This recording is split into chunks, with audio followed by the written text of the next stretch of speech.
تو میں عرض کر رہا تھا کہ رسول جی جی اللہ صلی اللہ علیہ وآلہ وسلم نے ارشاد فرمایا کہ روزہ اور قرآن مجید دونوں بندے کے لیے شفاعت کرتے ہیں. یعنی یہ قرآن مجید اور رمضان آپس میں اس کا بہت گہرا تعلق ہے. یہ ذہن میں ہمیں رکھنا چاہیے. پہلی بات جو ہمیں ذہن میں رکھنی ہے وہ ہے کہ قرآن مجید اور رمضان کا آپس میں بہت گہرا تعلق ہے. تو رسول پاک نے کیا فرمایا کہ یہ قرآن مجید اور رمضان دونوں بندے کے لیے شفاعت کرتے ہیں. یہ تعلق گہرا ہے. روزہ عرض کرتا ہے کہ یا اللہ میں نے اس بندے کو دن میں کھانے پینے سے رو کے رکھا, میری شفاعت قبول کر لیجئے اس کے حق میں. اور قرآن کہتا ہے یا اللہ میں نے رات کو اس کو سونے سے روکا, تو میری شفاعت قبول کر لیجئے اس بندے کے حق میں. پس دونوں کی شفاعت قبول کر لی جائے گی.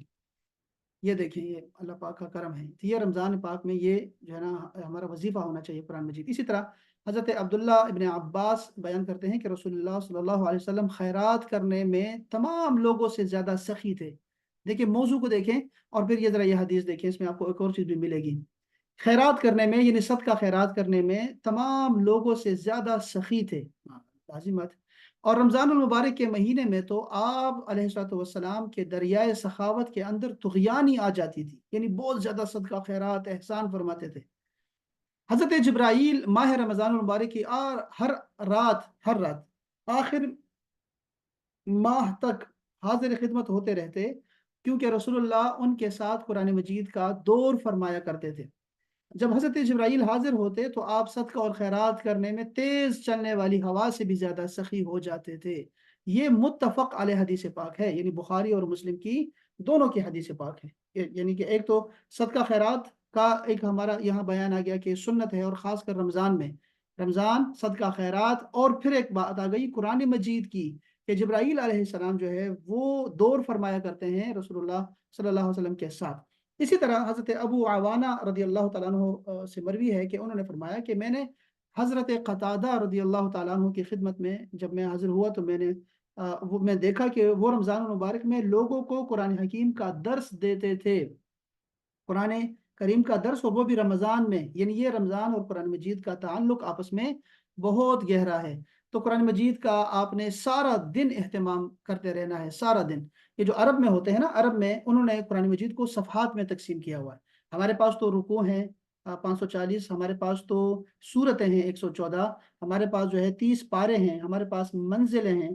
تو ہم لوگ اس تقسیم اس طرح کر لیتے ہیں. عرب میں انہوں نے صفحات سے تقسیم کیا ہوا ہے کہ ہر نماز کے بعد 2 صفحات پڑھو یا 4 صفحات پڑھو. تو یہ ان کا ایک قرآن مجید کا, چونکہ جو ان کے پاس قرآن مجید ہے نا وہ یہ تاج کمپنی والا نہیں ہے, ان کے پاس ایک قرآن مجید ہے جس کو کہتے ہیں حافظی مصحف.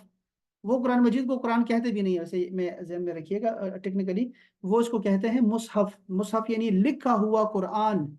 اور جو اس کو قرآن ہم کہتے ہیں نا, یہ ہمارے پاس تو لکھا ہوا ہوتا ہے تو ہم اس کو قرآن کہتے ہیں. قرآن اصل میں جو وحی ہے نا وہ وحی الہی ہے. وہ جو وحی رسول اللہ صلی اللہ علیہ وسلم کو ہوتی تھی یہ تو اس کی علامتیں ہیں, یہ جو ہمارے ہاتھ میں ہوتی ہیں یہ اس کی علامتیں ہیں. تو بہرحال میں خیر ٹیکنیکلی باتیں ہیں, لیکن یہ عرض کرتا چلوں کہ وہ لوگ ایسے اس کو تقسیم کرتے تھے. لیکن قرآن مجید اور رمضان کا آپس میں بہت گہرا تعلق ہے. تو قرآن مجید ایک اور بھی طریقہ ہو سکتا ہے اگر آپ اس کو دیکھیں کہ ہم اس رمضان میں نا بہت زیادہ نوافل ادا کرتے ہیں. یعنی اتنی ہماری نمازیں بہت طویل ہو جاتی ہیں, تراویح کے علاوہ بھی. تراویح میں تو 20 رکعتیں ہوتی ہیں, اس کے ساتھ 4 فرض ملا لو اور وہ 17 رکعتیں اور ملا لو, اور تہجد پھر دیکھ لیں, قیام اللیل دیکھ لیں آپ, یہ اشراق, چاشت, اوابین, یہ ساری رکعتیں دیکھ لیں نا. تو آپ کو میں ایک مشورہ دینا چاہوں گا کہ آپ لوگ بھی ایسا کریں کہ قرآن مجید کو نمازوں میں پڑھنا شروع کریں. یعنی ایسا نہ کیا کریں, ویسے بہت جو ہمارے کثرت سے ہم لوگ کرتے ہیں وہ یہ کرتے ہیں کہ ہم لوگ سورہ اخلاص کو پڑھتے ہیں, ہر رکعت میں سورہ اخلاص ہے, ہر رکعت میں معوذتین پڑھتے ہیں. تو آپ کوشش کریں کہ آپ لوگ قرآن مجید کو زیادہ سے زیادہ پڑھ سکیں. اب جن کو قرآن مجید حفظ ہی نہیں ہے وہ کیا کریں گے, تو وہ جائز ہے ان کے لیے, سب کے لیے جائز ہے. لیکن ایک اور طریقہ بھی ہو سکتا ہے کہ آپ قرآن مجید کے چھوٹی چھوٹی جو صورتیں ہیں ان کو یاد کر لیں اس رمضان میں. اس کا طریقہ یہ ہوتا ہے کہ حفظ کرنے کا طریقہ ہمارا یہی ہوتا ہے کہ آپ نے ایک آیت کو لیں, جیسے آپ پڑھیں گے بسم اللہ الرحمن الرحیم انا اعطیناک الکوثر, تو اس کو آپ نے 12 دفعہ پڑھ لیں, اس کو انا اعطیناک الکوثر. اور یہ خیال رہے, سب کو کہہ رہا ہوں, کہ قرآن مجید حفظ کرتے وقت آپ نے اپنی رفتار بہت آہستہ رکھنی ہے۔ اگر آپ ایسے یاد کریں گے نا، انا اعطیناک الکوثر، انا اعطیناک الکوثر، انا اعطیناک الکوثر، تو پھر کیا ہوگا؟ پھر یہ ہوگا کہ آپ کبھی بھی آہستہ نہیں پڑھ سکیں گے اس کو، قرآن مجید کو۔ یہ جو حفاظ سے غلطیاں ہوتی ہیں نا، وہ بیچارے اسی وجہ سے مارے جاتے ہیں کہ وہ لوگ پھر آہستہ نہیں پڑھ سکتے۔ تو آپ نے یہ خیال رکھنا ہے کہ آپ نے جب قرآن مجید حفظ کرنا ہے، اس وقت آپ نے یہ خیال رکھنا ہے کہ قرآن مجید کو بالکل جو ہے نا آپ نے دھیمے اور جو ہے نا آہستہ سے یاد کرنا ہے، اور رفتار کم رکھنی ہے۔ جیسے کہ انا اعطیناک الکوثر، اس کو آپ نے 12 دفعہ پڑھ لیں اس کو، اس کے بعد دوسری آیت کی طرف آ جائیں، پھر دوسری آیت 12 دفعہ پڑھیں، پھر اس کے بعد دونوں آیتوں کو 12 دفعہ پڑھیں۔ یہ طریقہ کار ہوتا ہے، پھر اس کے بعد آپ کو قرآن مجید یاد رہنا شروع ہو جاتا ہے۔ اچھا، یہ تو یہ بات ہو گئی۔ جو میں بات کرنا چاہ رہا ہوں یہ کہ آپ اور بہت ساری ایسی جو ہیں صورتیں، چھوٹی صورتیں یاد کر لیں، یا پھر چھوٹی صورتوں کو آدھا کر لیں۔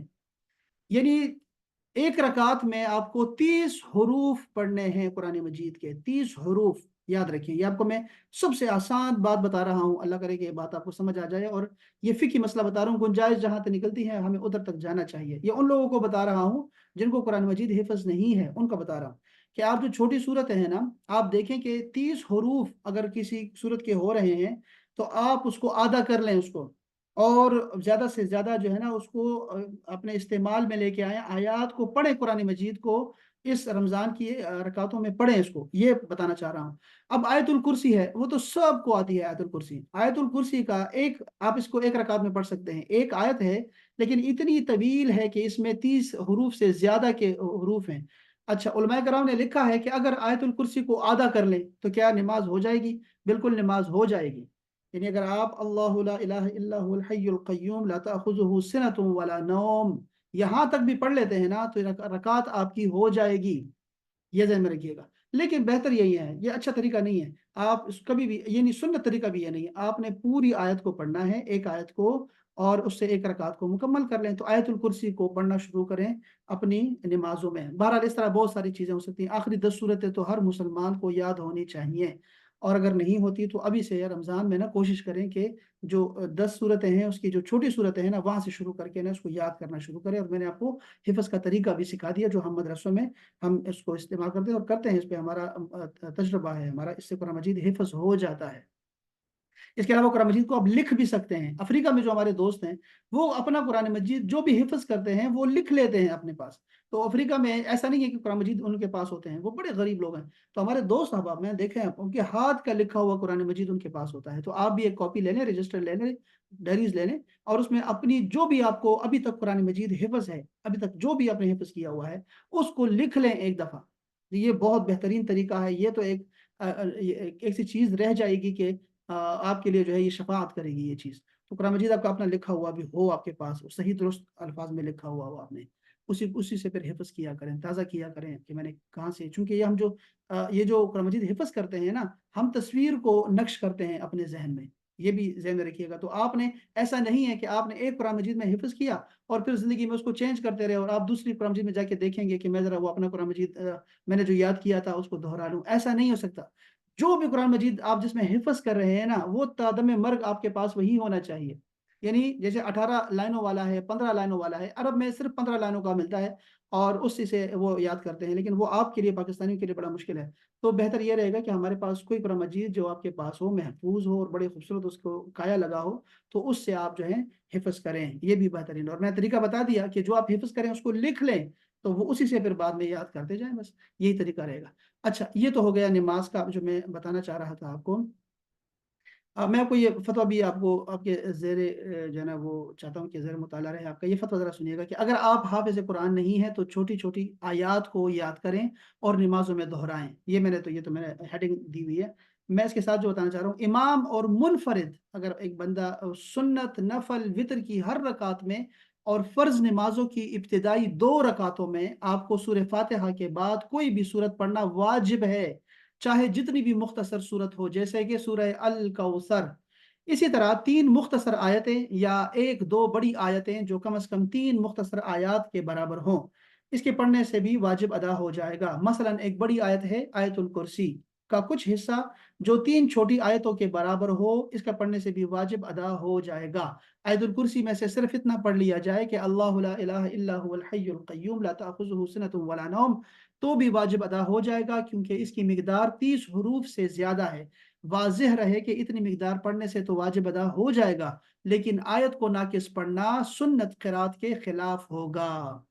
تو یہ تھا قرآن مجید کا بیان کہ اس رمضان میں ہم نے انشاءاللہ قرآن مجید کو اپنے سینے سے لگائے رکھنا ہے، اور قرآن مجید کو اپنی صورت دکھانی ہے اور اس کی صورت دیکھنی ہے، یہ ہم نے اپنی عادت بنانی ہے۔ اب آتے ہیں ذرا اس کے علاوہ جو مسنون اذکار ہیں اور وظائف ہیں، اس میں بہت سارے ہمارے پاس جو ہے آپ کو اویلیبل ہیں، نیٹ پہ بھی آپ کو بہت سارے وظائف مل جاتے ہیں، بہت سارے وظائف ہیں۔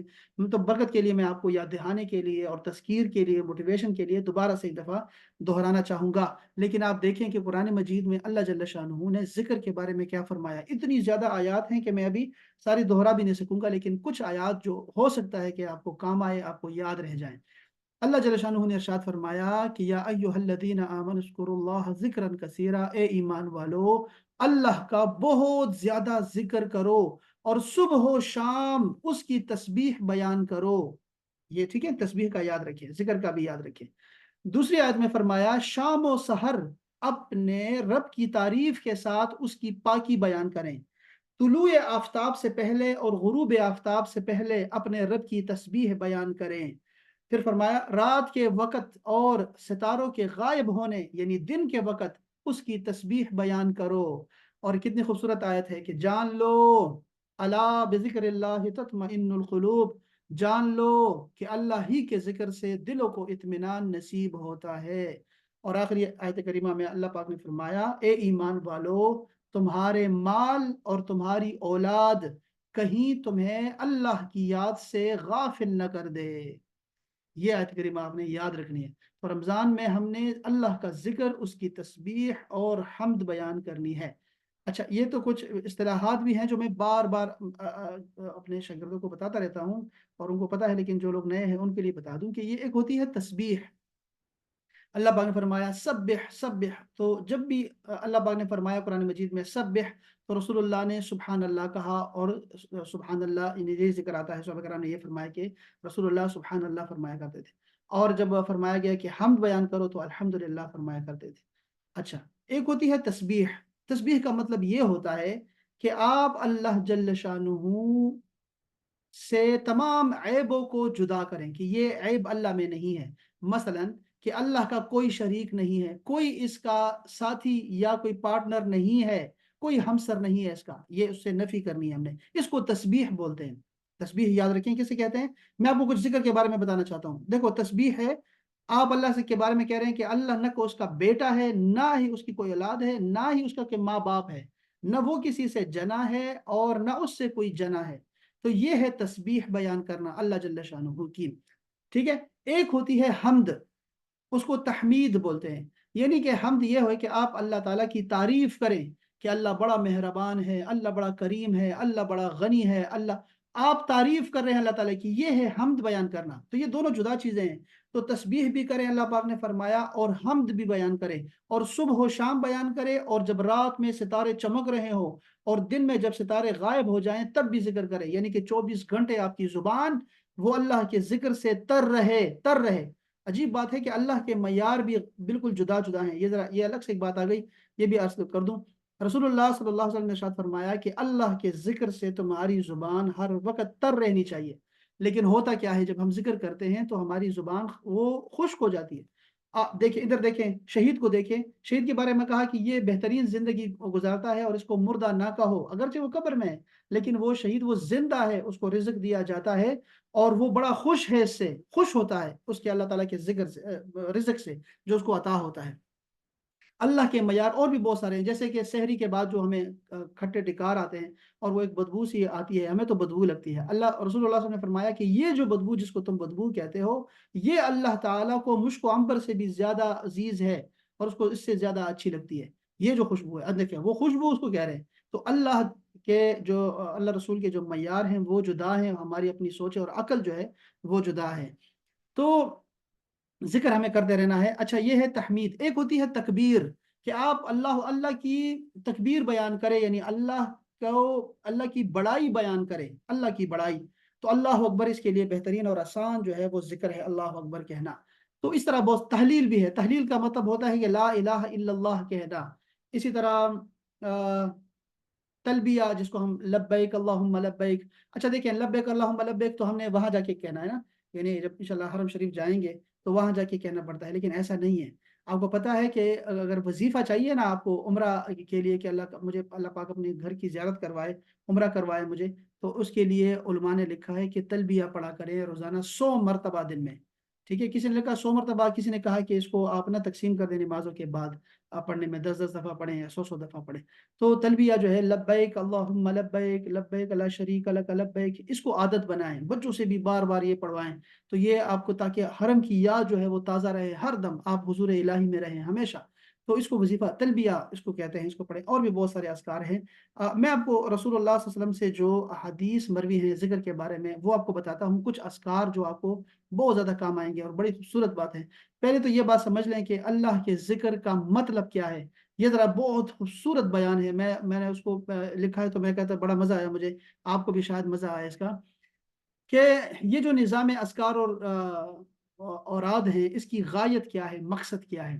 دیکھیں ذکر سے مراد کیا ہے، اللہ کا ذکر، اللہ کی یاد، اٹھتے بیٹھتے، سوتے جاگتے، چلتے پھرتے، دماغ دل میں ایسی رچ بس جائے کہ اس کی کوئی حرکت بندے کی اللہ کی یاد سے خالی نہ ہو۔ وہ کام کرے گا تو بسم اللہ پڑھے گا، ہر نعمت پر الحمدللہ کہے گا، ہر کوتاہی اور قصور پر استغفر اللہ کہے گا، حاجت کے وقت کہے گا یا ربی یا اللہ، ہر مشکل میں اس کو پکارے گا، ہر مصیبت میں انا للہ کہے گا، کبریائی اور عظمت کے موقع پہ بے ساختہ اس کے منہ سے اللہ اکبر کی نکلے گی، کوئی بری بات کان میں پڑے گی تو کہے گا معاذ اللہ نعوذ باللہ، ہر نامناسب بات پر کہے گا لا حول ولا قوت الا باللہ، اٹھتے بیٹھتے ہر کام اور ہر بات پہ کہے گا الحمدللہ، سبحان اللہ، ماشاء اللہ، ان جیسے بابرکت کلمات اس کی زبان سے ادا ہوتے رہیں گے۔ یہ ہے اللہ کا ذکر، یہ اللہ سے اس کی محبت اور تعلق کا نہایت واضح ثبوت ہے۔ ذکر اللہ کرنے والوں کی شان یہ ہے کہ دنیا کے معاملات اور تجارت میں لگے ہوئے ہیں، پھر بھی دل ان کے کہیں اور ہی اٹکے ہوئے ہیں، نہ ان سے فرائض کی ادائیگی میں غفلت ہوتی ہے اور نہ وہ ادائے حقوق میں سستی کرتے ہیں۔ پنجابی میں کہتے ہیں نا ہاتھ کارول تے دل یار ول، ان کی زبان بارک اللہ، یرحمک اللہ، یغفر اللہ، رحمت اللہ، واللہ باللہ للہ الا اللہ، اور اردو میں کہتے ہیں اللہ کی رحمت ہو، اللہ ہدایت دے، اللہ برکت دے، اللہ صحت عطا فرمائے، اللہ رکھے، اللہ عافیت دے، اللہ خیریت سے پہنچائے، اللہ توفیق دے، اللہ خیر کرے، اللہ بخشے، اللہ رحم فرمائے، اللہ معاف کرے، اللہ کی پناہ وغیرہ وغیرہ۔ یہ جملے جو ہے نا یہ اللہ تعالیٰ کے ذکر پہ دلیل ہے کہ اس کا تعلق اللہ کے ساتھ بڑا مضبوط ہے، یہ ہمیں ہر وقت کہتے رہنا چاہیے۔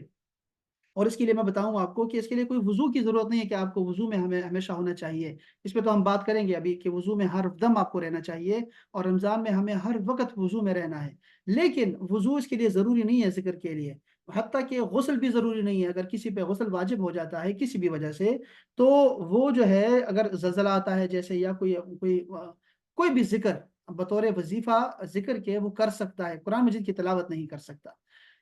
اچھا تو بندہ کیا کرتا ہے، اپنے پروردگار کا نام ہمیشہ یاد کرتا رہتا ہے۔ حضرت شاہ عبدالعزیز رحمۃ اللہ تعالی علیہ فرماتے ہیں کہ ہر وقت اور ہر کام میں، ہر عبادت کے ساتھ، خواہ اس کے اسنا میں ہو، خواہ اس کے اول میں ہو، آخر میں ہو، خواہ زبان سے ہو، خواہ لطیفہ قلب سے ہو، خواہ روح سے ہو، خواہ سری ہو، خواہ خفی ہو، خواہ اخفا ہو، خواہ نفس سے ہو، خواہ دن میں ہو، خواہ رات میں ہو، ذکر لسانی سری ہو یا جہری ہو، پوشیدہ ہو یا پھر وہ ظاہر ہو، پروردگار کا نام اس میں ذات پکارے یا اللہ، یا اس میں اشارہ کہے یا ہو، یا اسماء الحسنہ سے کوئی نام بھی اس کا وظیفہ بنا لے، اس کو ذکر کرتا رہے، جو نام سالک کے ذات اور اس کے حال اور وقت کے مناسب ہو، پھر اس میں ذات یا کلمہ طیبہ کے ضمن میں نفی اور اس بات کے ساتھ، خواہ سبحان اللہ، الحمدللہ، اللہ اکبر، لا حول ولا قوت الا باللہ کے ساتھ یا دوسرے مسنون اذکار کے ساتھ ہو، خواہ کیفیت ذکر یک ضربی ہو، خواہ دو ضربی ہو، یا اس سے بھی زیادہ، خواہ حبس نفس کے ساتھ ہو یا حبس دم کے بغیر، برزخ کے بغیر ہو یا برزخ کے ساتھ، خواہ 6 رکنی ہو یا 7 رکنی، خواہ شرائط 10 کے ساتھ ہو، یعنی کہ شد، مد، تحت، فوق، محاربہ، مراقبہ، محاسبہ، مواعظ، تعظیم اور حرمت، یا شرائط کے بغیر ہو، ہر وقت اللہ تعالیٰ کا ذکر کرتا رہے بندہ، یہ ہے تعلق باللہ، اور اللہ تعالیٰ کے ساتھ اس بندے کا تعلق۔ تو ذکر اذکار بہت زیادہ ہیں۔ رسول اللہ صلی اللہ علیہ وسلم نے ارشاد فرمایا کہ سب سے بہترین ذکر ولا الہ الا اللہ ہے۔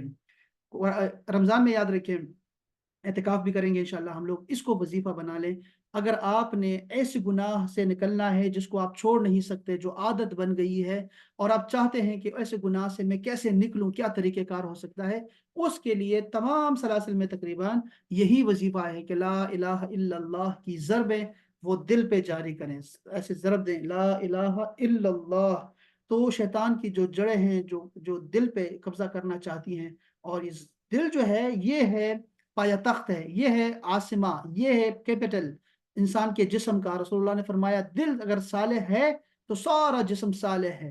تو اس پہ کیا کرتا ہے، یہ شیطان بھی غلبہ حاصل کرنا چاہتا ہے دل پہ، اور روح بھی، چونکہ ملکوتی ہے، روح ملکوتی ہے، اور یہ نفس ناسوتی ہے، یہ دونوں اس پہ کوشش کرتے ہیں کہ دل کو اس پہ قبضہ کر لیں، تو سارا جو ہے جسم قابو میں آ جائے گا، چونکہ یہاں سے فرمان جاری ہوتے ہیں۔ اور جو ہمارے اعضاء ہوتے ہیں، امام غزالی نے لکھا ہے کہ جو ہمارے اعضاء ہوتے ہیں، یہ جو بھی کرتے ہیں، ہماری آنکھیں، ہمارے کان، ہمارے ہاتھ، پاؤں، وہ سب کا اثر دل پہ پڑتا ہے۔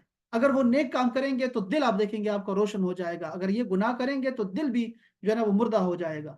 تو لا الہ الا اللہ کا ذکر نفس امارہ کے لیے، یہ نفس امارہ وہ ہے، نفس کی وہ کیفیت ہے جس میں گناہ بڑا آسان ہوتا ہے، اور نیکی کرنا، نماز پڑھنا، ذکر کرنا، تلاوت کرنا وہ بڑا مشکل ہوتا ہے۔ یہ وہ نفس امارہ ہے جس میں برے برے خواب آتے ہیں، درندے خواب میں دکھائی دیتے ہیں، یا کہ کیچڑ دکھائی دیتا ہے، یا برے آپ کو جو ہے وہ گدلا پانی دکھائی دیتا ہے، اور بہت سارے ایسے ڈراؤنے خواب جو دکھائی دیتے ہیں۔ یہ نفس امارہ کی علامتیں ہیں کہ روح بڑی پریشان ہے، ملکوتی روح جو ہے، جو اللہ تعالیٰ نے اپنا نور پھونکا ہے حضرت آدم کے اندر، وہ بہت پریشان ہے۔ اس کا یہ مطلب ہوتا ہے، اس لیے ہمیں اس سے نکلنے کے لیے لا الہ الا اللہ کا ذکر کرنا ہوگا۔ اب کتنا ذکر کرنا ہے، اس کا ذکر تو آپ کے تجربے پہ ہے۔ اولیاء اللہ نے اس کا بتایا ہوا ہے کہ اگر آپ دفتر جا رہے ہیں، اسکول کام کر رہے ہیں، لوگوں میں جلوت میں ہیں، لوگوں کے ساتھ ہیں، آپ بازار جا رہے ہیں اور مصروف ہیں آپ، تو آپ نے 5 لاکھ اس کا عدد پورا کرنا ہے، 5 لاکھ دفعہ آپ نے لا الہ الا اللہ پڑھنا ہے۔ اور اگر آپ خلوت میں ہیں، آپ بیٹھے ہیں اپنے خلوت میں ہیں، تو پھر آپ کو اس کو 75,000 مرتبہ اس کا عدد پورا کرنا ہے۔ دنوں کا نہیں ہے اس میں، کہ آپ دن کوئی بھی دن ہو سکتے ہیں، 10-12 دن جو بھی آپ کہیں، لیکن مشغول رہیں لا الہ الا اللہ کے ذکر میں، اس کو وظیفہ بنا لیں، تو آپ نفس امارہ سے نکل جائیں گے اور نفس لوامہ میں چلے جائیں گے۔ یہ نفس لوامہ وہ ہے جس کی اللہ پاک نے قرآن مجید میں قسم کھائی ہے کہ مجھے اس کی قسم ہے، اور لوامہ وہ نفس ہے یعنی ایسی کیفیت ہے انسان کی جس میں وہ قیامت کے دن رہے گا۔ لوامہ میں یہ ہوتا ہے کہ ملامت کرتا ہے نفس آپ کو کہ تم نے یہ گناہ کیوں کیا، تم اپنے رب سے دور ہو گئے، تم کیوں فرشتوں سے دور ہو کے شیطان کے اس کے حصار میں آ گئے ہو اور اس کے فوج میں شامل ہو گئے ہو، تم نے کیوں گناہ کیے۔ یا پھر وہ نیکوکاروں کو کہے گا کہ تم نے یہ نیکی کیوں اتنی تھوڑی کی، تم 2 رکعت کے بجائے 6 رکعت بھی تو پڑھ سکتے تھے، تم نے 1 ختم کیا، 2 ختم بھی تو کر سکتے تھے، تمہیں وہ صدقہ دینا چاہیے تھا، تمہیں وہ خیرات، جو حقوق تمہیں ادا کرنے چاہیے تھے، تمہیں عمرہ، حج، زکات۔ ملامت کرے گا نفس، یہ قیامت کے دن سب کا ہوگا، ہر بندہ نیک ہے یا بد ہے، اس کا نفس اس کو ملامت کرے گا کہ تم نے یہ گناہ کیوں کیا، یا تم نے نیکی کیوں کم کی، ملامت کرتا۔ تو اللہ پاک یعنی یہ نفس آپ کا امارہ سے نکل کے لوامہ میں چلا جائے گا۔ یہ تصوف کی کبھی باتیں آئیں گی تو پھر ہم اس کو پڑھیں گے انشاءاللہ تعالی، احسان اور سلوک کے باب میں انشاءاللہ اس کو پڑھیں گے۔ لیکن ابھی میں ذکر بتا رہا ہوں لا الہ الا اللہ کا ذکر، اور اس کو نا آپ مزید اگر آپ توجہ حاصل کرنا چاہتے ہیں تو اس کو اپنے ذہن میں رکھیں کہ لا موجود الا اللہ، کہ موجود یہ لا الہ الا اللہ کا مطلب تو تھا نا کہ اللہ کے سوا کوئی معبود نہیں ہے، لا الہ الا اللہ، لا الہ الا اللہ، تو آپ کہہ رہے ہیں کہ کوئی معبود نہیں ہے اللہ کے سوا، اور یہ ذکر ہے، ٹھیک ہے۔ لیکن آپ ساتھ میں یہ بھی کر سکتے ہیں کہ لا موجود الا اللہ، کوئی موجود نہیں سوائے، لا مقصود الا اللہ، لا محبوب الا اللہ، اور بہت سارے اس کے جو ہے وہ وظائف، اس طرح بھی آپ اس کو اپنے ذہن میں اور دل پہ جو ہے وہ حاوی کر سکتے ہیں۔ اس توجہ حاصل کرنے کے لیے یہ اذکار کو اس نیت سے بھی پڑھ سکتے ہیں۔ تو لا الہ الا اللہ کا جو ذکر ہے وہ سب سے افضل ذکر ہے، اور یہ ابن ماجہ کی روایت ہے اور مشہور حدیث ہے۔ اور فرمایا کہ بہترین دعا ہے الحمدللہ، ہر حال میں الحمدللہ کہنا ہے۔ میں نے بتایا تھا آپ کو کہ مصر میں اگر کوئی فوتگی بھی ہو جاتی ہے نا تو لوگ کہتے ہیں الحمدللہ، فوتگی پہ بھی لوگ الحمدللہ کہتے ہیں۔ یہاں تو ہم نہیں کہہ سکتے، یہاں تو بڑا مسئلہ بن جائے گا اگر ہم الحمدللہ کہیں گے اور قتل کا دعویٰ ہم پہ ہمارے اوپر ہی آ جائے گا، لیکن ایسا نہیں ہے۔ اس کی وجہ ہے ایک حدیث پاک کہ جس میں جنت میں ایک گھر بنایا ہے اللہ پاک نے جس کو بیت الحمد کہتے ہیں، کہ جب کسی بندے کا کوئی عزیز کوئی فوت ہوتا ہے تو اللہ تعالیٰ فرشتوں سے پوچھتا ہے کہ کیا کہا اس نے، تو وہ کہتے ہیں وہ تمہارا حمد بیان کر رہا تھا وہ بندہ باوجود اس بڑے نقصان کے بھی۔ تو اللہ پاک نے فرمایا اس کے لیے جنت میں ایک گھر بناؤ، اس کے اوپر لکھ دو بیت الحمد، شکر کرنے والے کا گھر۔ تو ہمیں ہر حال میں اللہ تعالیٰ کا شکر ادا کرنا ہے، اور دنیا میں اپنے سے نیچوں کو دیکھیں، جو بھی نیچے ہے آپ کے، جو جن کے اگر آپ کے پاس کار ہے تو آپ موٹر سائیکل والے کو دیکھیں، موٹر سائیکل والا ہے تو سائیکل والے کو دیکھیں، یہ مثال کے لیے بتا رہا ہوں آپ کو۔ تو آپ دیکھیں گے تو آپ کو ایک بہت جم غفیر دکھائی دے گا، اور پھر کہیں گے یا اللہ تیرا شکر ہے کہ میں اتنے لاکھوں کروڑوں لوگوں سے میں اچھا ہوں، یار آپ نے مجھے ایسے دیا۔ صحت کے حوالے سے دیکھا کریں کہ آپ کبھی اسپتال جایا کریں، ایک دفعہ مہینے میں جانا چاہیے اسپتال، ایک دن کے لیے جانا چاہیے، پورا راؤنڈ لگانا چاہیے، ہر وارڈ میں جانا چاہیے، تاکہ آپ کو احساس ہو الحمدللہ آپ کی زبان پہ جاری ہو جائے، پھر آپ ہر وقت الحمدللہ کہتے رہیں گے اور اندازہ ہو جائے گا۔ تو سب سے بہترین ذکر لا الہ الا اللہ ہے، اور بہترین دعا الحمدللہ ہے۔ اسی طرح آپ نے فرمایا کہ صبح و شام 100 مرتبہ سبحان اللہ و بحمدہ کا ذکر کرنے والا قیامت کے دن اس سے افضل اعمال والا کوئی نہیں ہوگا۔ جو صرف اتنا کہیں گے، مسلم شریف کی حدیث پاک میں صرف اتنا لکھا ہوا ہے کہ سبحان اللہ و بحمدہ، سبحان اللہ و بحمدہ 100 مرتبہ۔ اب دیکھیں یہاں پہ ایک فقہی مسئلہ بھی آتا ہے، اور لوگ پوچھتے ہیں کہ یہ جو عدد ہم بیان کرتے ہیں کہ اس وظیفہ کو اتنا دفعہ کرنا چاہیے کہ نہیں کرنا چاہیے، یہ عدد ہمیں کہاں سے ملتا ہے؟ دیکھیں اس پہ یاد رکھیں کہ جو عدد ہے نا وہ یا تو قرآن مجید میں حدیث میں آپ کو مل جائے گا، رسول اللہ جیسے میں نے یہ حدیث آپ کو ابھی سنائی ہے، مسلم شریف کی حدیث ہے، صحیح حدیث پاک ہے، اور اس میں آپ نے فرمایا کہ 100 مرتبہ جو ہے سبحان اللہ و بحمدہ جو بھی کہے گا دن میں، قیامت کے دن اس سے افضل عمل والا کوئی نہیں ہوگا سوائے اس کے جس نے اس سے زیادہ یہ کلمہ پڑھا ہوگا۔ یعنی کسی نے 200 دفعہ پڑھ دیا نا تو قیامت کے دن صرف وہ بندہ اس سے اچھا ہوگا اعمال میں، کہ جس نے کہا سبحان اللہ و بحمدہ، تو جو بھی اس سے اچھا کرے گا وہ اس سے افضل ہوگا۔ تو اب یہاں 100 کا عدد آ گیا، اور آپ نے فرمایا کہ اس سے زیادہ بھی جو پڑھے گا وہ فائدہ ہی اس کو ملے گا، ٹھیک ہے۔ اب یہ عدد آ گیا۔ اسی طرح فرمایا کہ میں استغفار، بھی اس کا بیان آ رہا ہے کہ میں دن میں 70 بار جو ہے وہ استغفار پڑھتا ہوں، استغفار، ٹھیک ہے۔ اور ایک حدیث پاک میں آتا ہے کہ 100 دفعہ استغفار پڑھتا ہوں، تو یہ عدد ہے۔ اسی طرح آپ نے ایک حدیث پاک میں فرمایا، یہ بھی صحیح حدیث پاک ہے، کہ جو بندہ بھی صبح فجر کے بعد اور شام کے بعد سبحان اللہ و بحمدہ سبحان اللہ العظیم کہے گا تو اس کے گناہ چاہے سمندر کے جھاگ کے برابر ہو، اللہ تعالیٰ سب معاف کر دے گا اس کو۔ اب یہ دیکھو عدد آ رہا ہے 100 کا، تو اسی لیے جو ہے عدد جو ہے قرآن مجید میں آپ کو یا حدیث میں آپ کو مل جائے گا، ٹھیک ہے۔ اگر نہیں ملتا آپ کو کوئی کسی ذکر کے حوالے سے تو اس میں آپ آزاد ہوتے ہیں، آپ بالکل ذکر کر سکتے ہیں، اور کتنے بھی جتنے چاہیں کریں۔ اس میں آپ نے خیال رکھنا ہے، دوسرا بتا رہا ہوں کہ اس میں آپ نے خیال رکھنا ہے کہ اس کو آپ طاق عدد پڑھیں، طاق عدد، کیونکہ اللہ پاک خود طاق ہے، ایک ہے، اور رسول اللہ نے فرمایا وہ طاق کو پسند کرتا ہے۔ اسی لیے ہم کھانے پینے میں کھجورے ہوں تو ہم کہتے ہیں ذرا 3 دے دیں، 7 دے دیں، 11 دے دیں، اور اگر آپ نے اور بھی بہت ساری ایسی چیزیں ہیں جو ہم طاق میں جو ہے نا ہم اس کو ترجیح دیتے ہیں کہ طاق میں ہو، تو ذکر بھی ایسا ہی ہے۔ اس کے علاوہ تیسری بات بتا رہا ہوں، کچھ اذکار ایسے ہیں جو کہ اولیاء اللہ کا تجربہ رہا ہے۔ ہم لوگ تو ایسے ہیں نا کہ رمضانی ہیں، شب براتی ہیں، ہم لوگ تو ایسے ہیں، ہم لوگ تو موسم آ گیا روحانی تو نیک ہو جاتے ہیں، ٹوپی پہن لیتے ہیں۔ اگر نہیں ہے کوئی موسم نہیں ہے بھائی، محرم چل رہا ہے، یا محرم بھی بڑا اچھا ہوتا ہے ویسے، سفر کا مہینہ آ گیا، یا کوئی ایسا مہینہ جس میں لوگوں کو دھیان ہی نہیں ہوتا نیکی کی طرف، تو وہ کیا کرتے ہیں، وہ عام، لیکن اولیاء اللہ ہر دم ہر ساتھ وہ ذکر میں رہتے ہیں، حضوری میں رہتے ہیں، وہ اللہ تعالیٰ کے ذکر سے غافل نہیں ہوتے، بالکل نہیں غافل ہوتے۔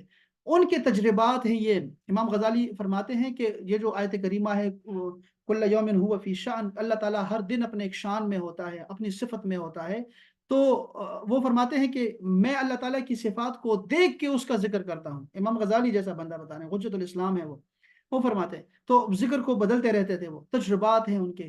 تو اب دیکھیں یہ کوئی فرض اور واجب نہیں ہے، لیکن اگر کوئی بزرگ آپ کو بتائے کہ اس وظیفہ کو اتنا دفعہ پڑھیں تو آپ سمجھ جائیں اس بات کو نیک گمان کر کے کہ یہ بندہ مجھ سے نیک ہے اور اس کا تجربہ مجھ سے زیادہ ہے ذکر اذکار میں، تو اس کو زیادہ پتہ ہوگا.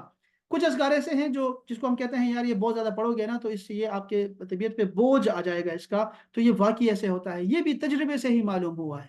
اور اس کے بہت سارے ایسے اذکار ہیں، جیسے سورہ المزمل ہے، اس کے بارے میں بھی ویسے تو یہ کہیں قرآن حدیث میں نہیں لکھا ہے، یہ ذکر تو کرتے رہنا چاہیے اور تلاوت کرتے رہنے چاہیے، لیکن ہوتا کیا ہے کہ آپ کے تجربات آپ کو بتا دیتے ہیں کہ سورہ مزمل کے ساتھ جنات اور عصیب حاضر ہو جاتے ہیں.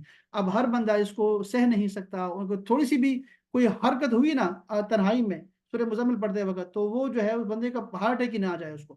تو اس لیے یہ طبیعت پہ بوجھ بھی لے کے آتے ہیں اور پھر وہ زور بھی دیتے ہیں آپ کو. تو یہ وظائف جو آپ کرتے ہیں، اگر ایسے وظائف ہوں جس کی تعداد مقرر نہ ہو حدیث پاک میں، تو آپ جس سے وظیفہ لے رہے ہیں وہی آپ کو بتائے گا. اب وہ وظیفے مجھے بھیجنے کی ضرورت نہیں ہے یا کسی عالم کو بھیجنے کی ضرورت نہیں ہے، بلکہ وہی آپ کو بتا سکتا ہے جس سے آپ نے وظیفہ لیا ہے، وہ آپ کو بتا سکتا ہے. تو یہ بہرحال عملیات کی یہ بھی ایک آپ کو یاد رہنا چاہیے. اسی طرح آپ نے فرمایا، یہ دو میں نے آپ کو بتا دی ابھی تک، لا الہ الا اللہ، الحمدللہ اور سبحان اللہ و بحمدہ. اس کے بعد آپ نے فرمایا کہ دو کلمے ایسے ہیں جو اللہ تعالیٰ کو بہت محبوب ہے، یعنی کہ ان کا کہنے یا پڑھنے والا اللہ کو بہت محبوب ہے، زبان پر بہت ہلکے ہیں، یعنی ان کا پڑھنا بہت آسان ہے، اعمال کے ترازو میں بہت وزنی ہیں. اور وہ دو کلمے یہ ہیں، سبحان اللہ و بحمدہ، یہ ایک کلمہ ہے، اور دوسرا ہے سبحان اللہ العظیم، سبحان اللہ العظیم، سبحان اللہ العظیم. یہ دو کلمات ترازو میں یعنی کہ میزان میں بہت بھاری ہے، نیکی کے جو پلڑا ہوگا وہ بھاری کر دے گا. اسی طرح آپ نے فرمایا جو شخص شام کے وقت یہ دعا پڑھے، یہ دعا ذرا سنیے گا احباب، رضیت باللہ ربا وبالاسلام دینا وبمحمد نبیا. جن کو عربی میں آتے ہیں وہ عربی میں اس کو پڑھا کریں، ٹھیک ہے جی. کہ جو شخص بھی یہ کلمہ پڑھے گا تو کیا ہوگا؟ آپ نے فرمایا اللہ پر حق ہے اس کا کہ وہ اسے خوش کر دے. جو بھی یہ پڑھے گا نا، میں اردو میں بتا رہا ہوں تاکہ اردو میں آپ نے اس کو پڑھنا ہے اگر آپ کو عربی نہیں آتی، ٹھیک ہے جی. ویسے تو یاد کرنا چاہیے آپ کو کہ میں اللہ کے رب ہونے پر، اسلام کے دین ہونے پر اور محمد کے نبی ہونے پر راضی ہوں. میں اللہ کے رب ہونے، اسلام کے دین ہونے اور محمد کے نبی ہونے پر راضی ہوں صلی اللہ علیہ وآلہ وسلم. یہ ترمذی شریف کی حدیث پاک ہے. جو بندہ یہ کہے گا شام کے وقت، اللہ پر حق ہے اس کا کہ وہ اسے خوش کر دے، یعنی اسے جنت میں داخل کر دے. رسول اللہ صلی اللہ علیہ وسلم نے ارشاد فرمایا کہ لا حول ولا قوت الا باللہ پڑھا کرو، کیونکہ یہ جنت کے خزانوں میں سے ایک خزانہ ہے. لا الہ الا اللہ وحدہ لا شریک لہ لہ الملک ولہ الحمد یحیی ویمیت وہو حی لا یموت بیدہ الخیر وہو علی کل شیء قدیر. رسول اللہ صلی اللہ علیہ وسلم نے ارشاد فرمایا کہ اس وظیفے کے کرنے والے کے گناہ اگرچہ سمندر کے جھاگ کے برابر ہی کیوں نہ ہو بخش دیے جاتے ہیں. یہ بخاری شریف کی حدیث پاک بتائی میں نے.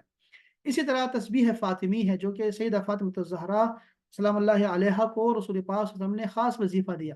اب دیکھیں وظائف کے حوالے سے آپ کو پتہ ہے نا کہ صحابہ کرام کو رسول اللہ صلی اللہ علیہ وسلم نے اکیلے بھی وظائف دیے ہیں اور اجتماعی طور پہ بھی وظائف دیے ہوئے ہیں.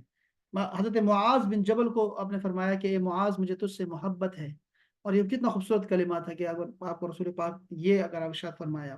اور معاذ فرماتے ہیں کہ میں اور رسول پاک ایک سواری پر جو ہے وہ بیٹھے ہوئے تھے اور ہمارے درمیان صرف ایک لکڑی تھی.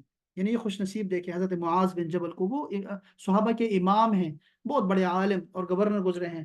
تو حضرت معاذ سے فرمایا کہ مجھے تجھ سے محبت ہے. تو حضرت معاذ نے عرض کیا یا رسول اللہ مجھے بھی آپ سے بہت محبت ہے اللہ کی قسم. تو آپ نے فرمایا پھر میری مدد کرو کہ ہم ساتھ رہیں گے، اور یہ دعا پڑھا کرو ہر نماز کے بعد، اللہم اعنا علی ذکرک و شکرک و حسن عبادتک.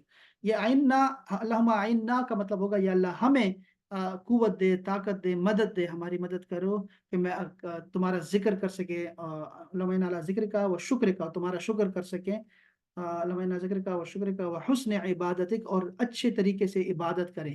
تو یہ دعا ہے. اب آئین نہ کہیں یا آئینی کہیں، اللہم آئینی علی ذکرک و شکرک. آئینی کا مطلب ہوتا ہے کہ میری مدد کر، تو آپ آئینہ کا لفظ استعمال کیا کریں، جمع کا صیغہ استعمال کریں، وہ زیادہ بہتر رہے گا. تو یہ وظائف کچھ ایسے ہیں جو کہ رسول پاک نے خاص بھی دیے ہیں. الگ الگ سے دیے ہیں اور اجتماعی طور پہ بھی دیے ہیں امت کو. تو اس میں سند آپ کو اچھا یہ بھی ایک سوال ہے کہ کیا اجازت لینا ضروری ہے وظائف کے لیے؟ نہیں، اجازت لینا ضروری نہیں ہے. رسول پاک نے سب کو یہ وظائف دیے ہوئے ہیں، آپ کو اجازت ہے، سب کی اجازت کر سکتے ہیں، آپ اس پہ عمل کر سکتے ہیں، سارے وظائف کر سکتے ہیں، تلاوت کر سکتے ہیں، سب کو اجازت ہے رسول اللہ صلی اللہ علیہ وسلم کی طرف سے ساری امت کو جس نے کلمہ پڑھا ہے ان کا. لیکن اس کے ساتھ اولیاء اللہ کے، جیسے میں نے آپ کو عرض کیا کہ وہ ایک لڑی میں بندھے ہوئے ہیں، وہ لوگ کہ جن کے ہاتھ میں، میں نے کہا معاذ بن جبل نے جب یہ حدیث سنی رسول پاک کے زبان اقدس سے، اور پھر اس کے بعد اپنے شاگرد کو، تابعی کو بتایا، تو یہ حدیث پوری بیان کی کہ میں اور رسول پاک ایسے بیٹھے ہوئے تھے سواری پر، اور آپ نے مجھے کہا یا معاذ، اور میں نے کہا لبیک و سعدیک. تو اس کے بعد 3 دفعہ مجھے بلایا معاذ معاذ معاذ. تو میں نے بھی ایسے عرض کیا یا لبیک و سعدیک یا رسول اللہ. تو اس کے بعد آپ نے فرمایا کہ مجھے تجھ سے محبت ہے. یہ پوری حدیث سنائی. پھر آپ نے حضرت معاذ نے اپنے شاگرد کو، تابعی نے یہ جب وظیفہ اپنے شاگرد کو دیا، تابعین کو، تو یہ پوری حدیث بتائی کہ حضرت معاذ نے مجھے یہ کہا کہ وہ رسول اللہ صلی اللہ علیہ وسلم کے ساتھ ایسے تشریف فرما تھے سواری پر، اور ایسے ایسے واقعہ ہوا. پھر تابعی نے آگے دیا آگے دیا، وہ ہم تک پہنچا ہے زبانی، صدر بصدر، سینہ بسینہ. ایک تو ہے نا کتابوں میں لکھا ہوا، ایک ہے عمل. تو یہ ہے وہ ہاتھ، جو ہاتھ آپ نے کسی کے ہاتھ پہ ہاتھ دیا اور آپ نے توبہ کی کسی کے ہاتھ پہ، اس کو بیعت کہتے ہیں. آپ ایسے بھی بیعت کے بغیر بھی آپ وظیفہ لے سکتے ہیں کسی سے، کہ وہ وظیفہ اس کو شیخ نے دیا ہوتا ہے جو ان سے بھی اچھا ہوتا ہے عمل میں اور نیک و پارسا ہوتا ہے، اس کی ولایت کے، اس کے دوستی اللہ کے ساتھ، اور جو اس کے ولی اللہ ہونے پہ وہ زمانہ گواہ ہوتا ہے. اس نے اپنے شیخ سے لیا ہوتا ہے جو اس سے بھی اچھے زمانے میں ہے، جو اس سے بھی اوپر ہے، وہ اس سے اچھا ہے. چونکہ رسول اللہ نے فرمایا نا کہ میرا زمانہ سب سے اچھا ہے، پھر اس کے بعد والا، پھر اس کے بعد والا، پھر اس کے بعد، اور پھر اس کے بعد سارے جو ہے نا وہ جو اس طرح فرمایا کہ ترتیب سے بتایا. تو ہم تو ایک قیامت کے قریب ہو رہے ہیں کہ قیامت قریب آ رہی ہے، قیامت قریب آ رہی ہے. نہیں، ہم اس کو ایسا کہنا چاہیے کہ ہم رسول اللہ صلی اللہ علیہ وسلم کے ظاہری زمانے سے دور جا رہے ہیں، دور جا رہے ہیں. تبھی ہمارے یہاں یہ سارے فتنہ فساد پھیل رہا ہے. تو اس کا اپنا ایک اثر ہوتا ہے، یہ بتانا چاہ رہا ہوں میں کہ اس کا اپنا اثر ہے. اگر آپ لوگ وہ وظائف کرتے ہیں جو آپ کو کوئی عطا کرتا ہے، کوئی دیتا ہے آپ کو، کوئی شیخ، کوئی بزرگ آپ کو دیتے ہیں، تو اس کا پوری زندگی کا عمل ہوگا، اور اس کے شیخ کا عمل ہوگا، اس کے شیخ کا عمل ہوگا، اس میں تاثیر زیادہ ہوتی ہے. یہ بات بتانے والی ہے. تو وظائف کوئی بھی کر سکتا ہے، اس کی اجازت کی ضرورت نہیں ہوتی. لیکن ہمیں جو ہے وہ زبان بھی تو دیکھنی چاہیے نا، کہ کون زبان سے ادا کر رہا ہے اس کلمے کو. میرے کہنے میں اور میرے ابو کے کہنے میں کتنا فرق ہوگا. یعنی میرے کہنے میں اور میرے استاد کے کہنے میں، میں جب آپ کو باتیں بتا رہا ہوں تو میں تو چلو بتا رہا ہوں، آپ سارے سن رہے ہیں، ٹھیک ہے. لیکن اگر میرا استاد یہاں بیٹھا ہو تو آپ سمجھے کہ میری حیثیت تو بالکل ایک ستارے کی اور وہ چاند کی طرح ہو جائے گا. آپ سمجھ رہے ہیں بات، کہ اپنے شیخ کے سامنے تو ہم کچھ بھی نہیں ہوتے. ایسے ہی ہوتا ہے نا بڑے کے سامنے، ایسے ہی ہر ایک کا ایسا ہے، ہر ایک کا. تو یہ کہنے والے کا اثر ہوتا ہے، اس کا تعلق ہوتا ہے اللہ کے ساتھ. تو بہرحال اس میں وظائف اگر کوئی لیتا ہے کسی سے تو اس کی بھی ضرورت ہوتی ہے آپ کو سند کی برکت کے لیے. اسی طرح میں نے عرض کیا کہ سیدہ فاطمہ الزہرا کو رسول اللہ صلی اللہ علیہ وسلم نے خاص طور پہ یہ فرمایا کہ یہ جو ہے نا یہ ہر نماز کے بعد پڑھا کرے. اور یہ ایک ہے ہر نماز کے بعد ہے یہ والے وظائف، سبحان اللہ 33 بار، الحمدللہ 33 بار، اور اللہ اکبر 33 بار، 34 بار. یہ 100 دفعہ بن جاتا ہے، ٹھیک ہے. لیکن ایک دو چیزیں اس میں یاد رکھیں. یہ جو میں نے آپ کو اوپر والی حدیث بتائی نا، جس میں رسول اللہ نے فرمایا کہ سبحان اللہ والحمد للہ، ایک تو ہے نا سبحان اللہ وبحمدہ سبحان اللہ العظیم والی حدیث پاک ہے، وہ بھی صحیح حدیث ہے. ایک اور حدیث پاک ہے جس میں آپ نے فرمایا سبحان اللہ والحمد للہ ولا الہ الا اللہ واللہ اکبر، جس میں یعنی تسبیح بھی ہے، تحمید بھی ہے، تکبیر بھی ہے، سبحان اللہ، الحمد للہ، اللہ اکبر بھی ہے. آپ نے فرمایا اس کی ترتیب کا خیال کیے بغیر بھی آپ پڑھ سکتے ہیں. رسول اللہ نے خود فرمایا کہ ترتیب کا خیال ضروری نہیں ہے، لیکن اس کو پڑھنے والا جو ہے اس کو یہ اجر ملے گا. تو یہ ترتیب کے بغیر بھی ہے. ایک تو دوسری بات یہ بتائی. تیسری بات یہ کہ ہمیں اس کو رات کو بھی پڑھنا ہے نماز کے بغیر. یہ آپ نے حضرت علی شیر خدا اور حضرت سیدہ فاطمہ الزہرا سلام اللہ علیہا کو آپ نے یہ وظیفہ رات کے وقت کے لیے بھی دیا تھا کہ رات کو سونے سے پہلے ایسے کر لیا کرو، سبحان اللہ 33 بار، الحمدللہ 33 بار، اور اللہ اکبر 34 بار. تو ہمیں یہ سارا وقت جو ہے نا وظائف میں گزارنا ہے. اسی طرح استغفار ہے کہ آپ استغفر اللہ العظیم الذی لا الہ الا هو الحی القیوم واتوب الیہ، یا پھر آپ کہیں استغفر اللہ ربی من کل ذنب اذنبته عمدا او خطا سرا او علانیۃ. کوئی بھی استغفار جو آپ کو آتا ہے، اگر نہیں آتا تو صرف اتنا ہی کہہ لو استغفر اللہ استغفر اللہ استغفر اللہ استغفر اللہ، یہ بھی کافی ہے. اور ذہن میں رکھو کہ اس کا معنی کیا ہے. اس کا معنی کیا ہے کہ یا اللہ میں تیری مغفرت کا طالب ہوں، میں تیری بخشش کا طالب ہوں، مجھے بخش دے. یہ اس کا معنی آپ کے ذہن میں ہونا چاہیے. تو استغفار میں نے بتایا جیسے رسول پاک صلی اللہ علیہ وسلم خود نے فرمایا کہ میں نے 100 دفعہ میں دن میں کرتا ہوں. حالانکہ رسول اللہ صلی اللہ علیہ وسلم کی وجہ سے پچھلی امتوں کے گناہ بھی معاف ہوئے ہیں، اور آنے والی امتوں کے گناہ بھی جو ہے اللہ پاک نے جو لوگ آنے والے تھے اس امت میں ان کے گناہ بھی رسول اللہ صلی اللہ علیہ وسلم کی وجہ سے معاف ہو گئے. رسول اللہ خود تو معصوم ہیں، تو اللہ پاک نے ان کی وجہ سے ان کے وسیلے سے جو پہلے گزر چکے ہیں ان کے گناہ بھی معاف فرما دیے، اور جو بعد میں آنے والے تھے ان کے گناہ بھی معاف فرمائے. لیکن پھر بھی آپ استغفار پڑھتے ہیں تو اس کے لیے یہ ضروری نہیں ہے کہ آپ یہ سوچیں کہ میں نے کون سا گناہ کیا ہے پتہ نہیں، ہمیں ذرا استغفار کرنا چاہیے، ہاں یہ گناہ کیا تو میں استغفار کر لوں. ایسا نہیں ہے، بلکہ ہمیں پتہ ہی نہیں چلتا، شاید ہم جو غفلت میں جو ٹائم بسر کرتے ہیں وہ بھی گناہ میں شمار ہو. قیامت کے دن اس پہ بھی حسرت ہوگی کہ یہ سانس کیوں ایسے چلی گئی، اس سانس میں بھی تو اللہ کا ذکر ہو سکتا تھا، اس میں بھی تو نیک عمل ہو سکتا تھا، یہ میں اتنا دور کیوں گیا دنیا کی خاطر، اور کیوں میں گناہ کے پیچھے اتنا دور گیا. یہ وقت مجھے کسی نیک کام میں تو گزارنا چاہیے تھا، کوئی کسی کا حق ہی پورا کر دیتا، کسی بیمار کی تیمارداری کر لیتا، کسی جنازے کے پیچھے چل دیتا، کسی کی شادی میں نکاح میں شرکت کر دیتا. یعنی بہت سارے جو ہے نا حسرتیں ہوں گی انسان کو، بہت ساری. تو اس پہ بھی آپ استغفار پڑھتے رہیں کہ یا اللہ مجھے بھی نہیں پتا کہ میں کون کون سے گناہ کر رہا ہوں، صغیرہ کبیرہ، تو میں تیری بخشش کا طالب ہوں. تو ہر وقت استغفار پڑھتے رہنا چاہیے. اسی طرح ایک کلمہ ہے، ذکر ہے، حسبنا اللہ ونعم الوکیل، حسبنا اللہ ونعم الوکیل، حسبنا اللہ ونعم الوکیل. اس کے بارے میں بھی جو ہے وہ یہ قرآن مجید میں یہ ذکر ہے، اور اس کے ساتھ اور بھی ہے، حسبنا اللہ ونعم الوکیل، نعم المولا ونعم النصیر. یہ ذکر ہمیں آنا چاہیے عربی میں. اس کا معنی کیا ہے کہ اللہ کافی ہے ہم سب کے لیے، اور وہ بہترین کارساز ہے، یعنی کام بنانے والا ہے. جس کی کسی کو مشکل ہو نا تو وہ کام بنانے والے ذکر کرنا ہو تو یہ ذکر کرتے ہیں، حسبنا اللہ ونعم الوکیل. اور اس کے بعد ہے نعم المولا. نعم المولا کا مطلب ہوتا ہے کہ وہ بہترین آقا ہے، بہترین مالک ہے، ونعم النصیر، اور بہترین مدد کرنے والا ہے. تو یہ ذکر بھی ہمیں رسول پاک صلی اللہ علیہ وسلم نے ارشاد فرمایا. اس کے ساتھ ہے لا الہ الا انت سبحانک انی کنت من الظالمین. یہ جو ذکر ہے نا، یہ جو ذکر ہے، یہ ذکر قرآن مجید میں یہ بھی آیا ہوا ہے، اور اس میں اسم اعظم ہونے کے بارے میں بھی علماء نے فرمایا ہے کہ لا الہ الا انت سبحانک انی کنت من الظالمین کے بارے میں امام راضی نے بھی لکھا ہے. رسول پاک نے فرمایا کہ جو بندہ بھی کرب میں ہو، تکلیف میں ہو، چھوٹی یا بڑی تکلیف میں ہو، اور اس کو پڑھے گا تو اللہ تعالیٰ اس سے جو وہ تکلیف اٹھا لے گا. لا الہ الا انت سبحانک انی کنت من الظالمین. اور اگر آپ کہیں تو میں آپ کو بتا دوں کہ یہ میرا وظیفہ ہے، اسم اعظم ہے میرا، کہ میں اس کے ذریعے سے میں خود، یعنی میرا ذاتی تجربہ ہے، جیسے میں پڑھتا ہوں کوئی بھی چھوٹی بہت اگر کوئی تکلیف ہو نا مجھے، اور مجھے پتا ہو کہ یار یہاں میری شرمندگی ہونے والی ہے، یا یہ کام مجھے نہیں آتا، یہ کیا بنے گا، یا وہاں جا رہا ہوں پتہ نہیں کیا ہوگا، موڈ کیا ہوگا ان کا. اگر موڈ کا بھی اگر آپ کو ہو نا اندازہ ہو کہ فلاں بندے کا موڈ خراب ہو جائے گا یا کوئی، تو آپ اس کو پڑھ لیا کریں، وہ سب کچھ نارمل ہو جائے گا. یہ بہت عجیب ہے، اتنا پرتاثیر وظیفہ ہے لا الہ الا انت سبحانک انی کنت من الظالمین. اس کا مطلب یہ ہے کہ نہیں ہے کوئی معبود سوائے تیرے، تو پاک ہے، ہر عیب سے پاک ہے، اور بے شک میں ہی خطا کار ہوں اور میں ہی زیادتی کرنے والا ہوں. یہ اعتراف کرنا گناہ کا اور اپنی کم طریقہ اور کم جو ہے نا کم مائگی کا آپ جو ہے وہ اعتراف کرتے ہیں، تو یہ اعتراف جو ہے یہ آپ کے لیے اس میں اعظم بن جاتا ہے.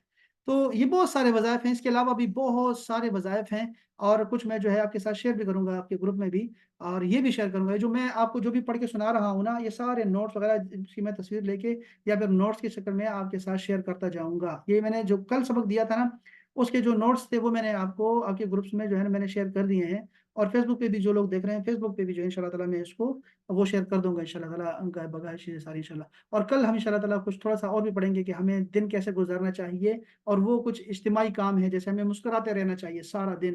مطلب یہ ہے کہ ہمارے اوپر جو ہے نا کوئی غصہ نہیں ہونا چاہیے، کسی کو سخت بات نہیں کرنی، ہم نے سارا دن کوشش کرنی ہے لڑائی جھگڑے سے، گالی گلوچ سے ہم نے بچے رہنا ہے.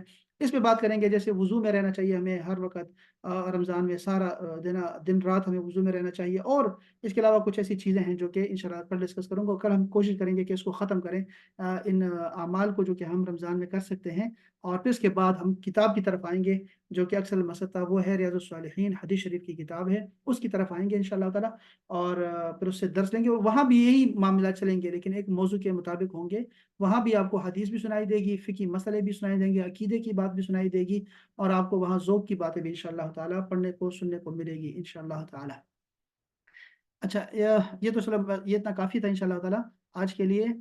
اور درود اور سلام کے لیے درود شریف آپ نے یہ دیکھیں ذہن میں رکھیے گا، درود شریف نا، یہ درود شریف یہ ٹکٹ ہے، آپ یوں سمجھ لیں کہ درود شریف کے بغیر آپ کی کوئی دعا اور عرش تک نہیں جاتی، کوئی اوپر دعا نہیں جاتی، یاد رکھیں، آپ کا کوئی ذکر اوپر نہیں جاتا، آپ کا کوئی عمل نہیں جا سکتا، حتیٰ کہ آپ کا ایمان بھی نہیں جا سکتا جب تک رسول اللہ کا نام نہیں ہوگا، اور جب تک ہم رسول اللہ کے آل پہ درود نہ پڑھ لیں، ان کے صحابہ پہ درود نہ پڑھ لیں، یہ ہمارا یعنی اس کے بعد یہ تو حدیث پاک میں، اس لیے میں درود شریف کا اور سلام کا ذکر الگ سے کرنا چاہوں گا انشاءاللہ تعالیٰ، درود سلام پہ انشاءاللہ کوشش کروں گا آپ کو بہت سارے درود جو ہیں وہ بھی آپ کو سکھاؤں تاکہ درود شریف بھی آپ کر سکیں، اور کتابیں بھی ہیں انشاءاللہ وہ بھی شیئر کرتا رہوں گا درود۔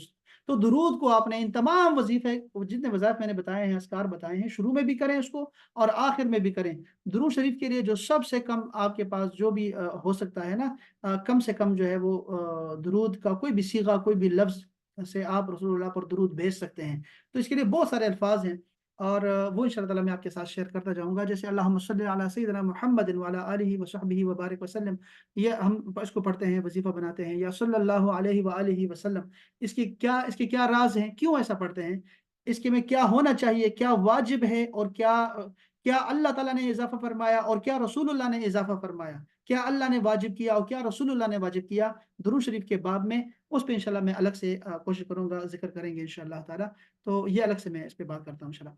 تو بس انشاءاللہ تعالیٰ کل بھی آپ نے انشاءاللہ 3:30 بجے یہاں تشریف لے آنا ہے، اور یہ آپ سب کی بڑی مہربانی ہے کہ آپ نے سماعتوں کو جو ہے یہاں متوجہ رکھا آپ نے، اور یہ ساری باتیں ایسی ہیں کہ جس سے ہم لوگ تذکیر کرتے ہیں، یہ ساری باتیں ہماری سنی ہوئی ہوتی ہیں، بس کوئی ہونا چاہیے جو ہمیں ایک دفعہ دوبارہ سے یاد کروائے اور دوبارہ سے ہمیں یاد دلائے کہ ہم کس دیس کے باسی ہیں اور ہم یہاں آ کے کھو گئے ہیں، تو دوبارہ سے ایک دفعہ تعلق جوڑنے کے لیے ہمیں تذکیر کی ضرورت ہوتی ہے، نصیحت کی ضرورت ہوتی ہے، اور رسول اللہ صلی اللہ علیہ وسلم کو اللہ پاک نے بار بار یہی فرمایا کہ آپ نصیحت کرتے رہیں، نصیحت کرتے رہیں، بار بار نصیحت کرتے رہیں، اس سے فائدہ ہوگا، فائدہ ہوگا، اس سے فائدہ ہوگا، تو اس سے فائدہ ہوگا، اس لیے ہم بیٹھے ہوئے ہیں اور یہ مجلس سے اس کو قائم کر رہے ہیں۔ اللہ تعالیٰ یہ جو ہماری محفل ہیں یہ قائم و دائم رکھے۔ آپ کے بہت سارے فقہی مسائل بھی جو ہے نا وہ آتے ہیں، ٹائم تو ہے نہیں اتنا، لیکن میں سر السلام علیکم۔ جی جی وعلیکم السلام جی۔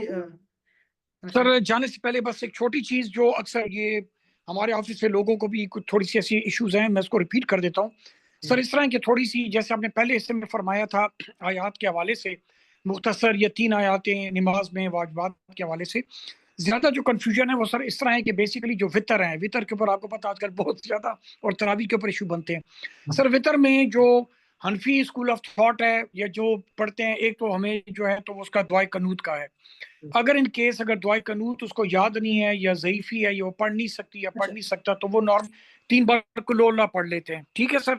اور جبکہ جو دوسرا اسکول آف تھاٹ ہے ان کا میں اس دن دیکھ رہا تھا، تو ان کو کسی نے پھر انٹرپریٹ کیا کہ جی آپ کلو اللہ بھی نہ پڑھیں اور آپ 3 بار جو ہے سبحان اللہ کر دیں۔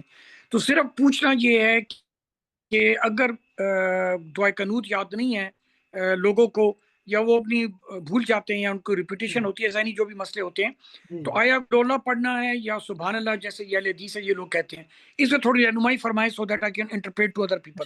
Thank you. بہت شکریہ رشید امان بھائی۔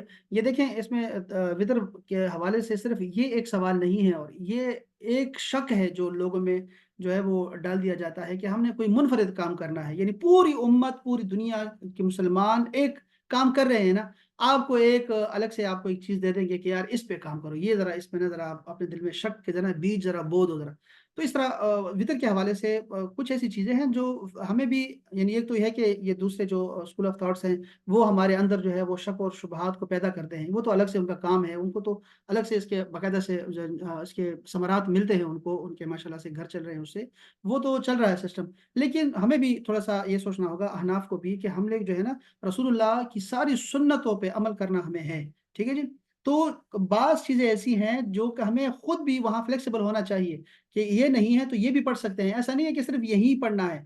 تو ہم میں یہ صرف ایک سوال یہ نہیں ہے سورہ دعائے قنوت کے حوالے سے، بلکہ وطر کے تعداد کے حوالے سے بھی ہے، وطر کب ہمیں پڑھنی چاہیے، رمضان میں ہمیں جماعت کے ساتھ یا گھر میں، وطر کا ٹائم کیا ہے، کیا یہ واجب ہے بھی کہ نہیں۔ تو میں جیسے میں نے عرض کیا کہ تراویح کا بیان انشاءاللہ نا، اس میں میں لیتا ہوں اس کو تراویح کے بیان میں انشاءاللہ تعالیٰ، اور آپ کو وہ وظائف بھی اور دعائے قنوت کا طریقہ بھی بتاتا ہوں آپ کو، کہ چاہے وہ آپ یہ پڑھیں اللہم انا